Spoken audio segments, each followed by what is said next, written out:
Hi, Mrs. Oliphant. I am Mrs. Lindsay, and I'm going to be the student teacher in your classroom. Nice to meet you, Miss Lindsay. Nice to meet you. So, I have to do my first student assessment on a student with ADHD using the conners3, and I'm a little bit confused on how it works. I'm glad you asked, Miss Lindsay.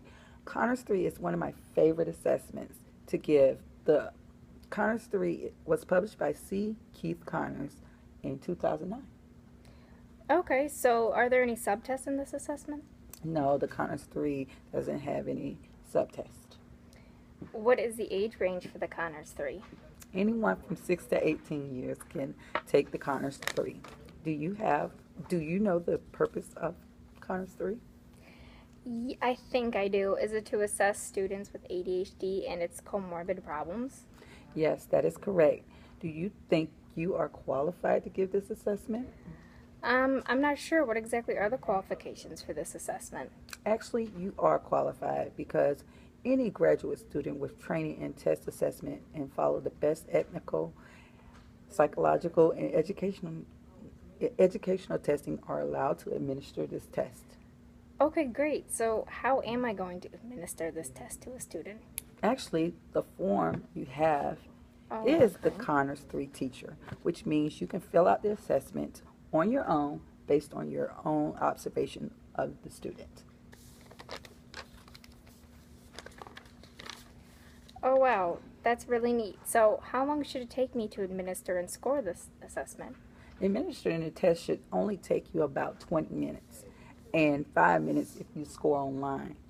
If you're doing it hand scoring it, it'll probably take you about 20 minutes. Oh, wow. Okay, so what are the scoring procedures?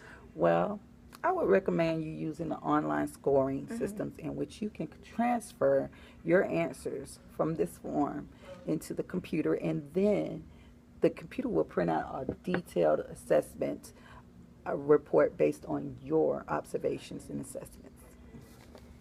So, what is this detailed report going to tell you?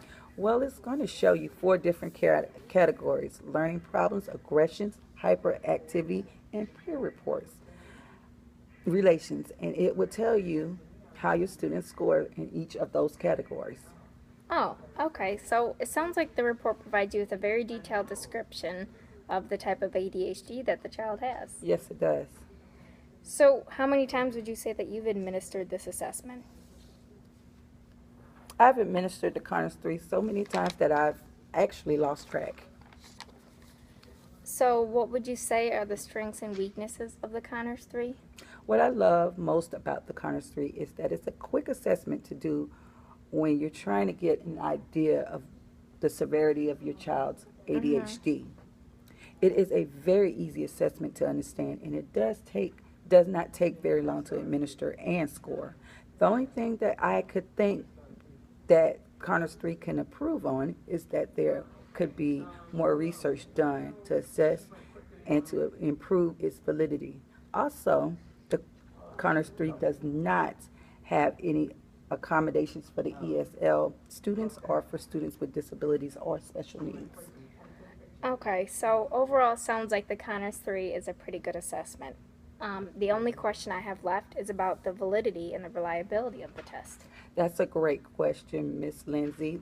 The reliability of this assessment is pretty good with the internal consistency coefficient at 0.90 or above. Discriminant and factorial validity is said to be good. However, there is little reason proving the validity of this test. All right, well, I think I have learned a lot from you. I really feel like I have a good understanding of the conners3, and I have no worries about administering this assessment.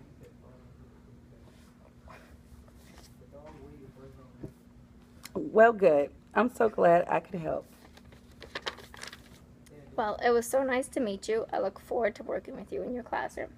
Yes, it was so nice to meet you. Thank you. Thank you.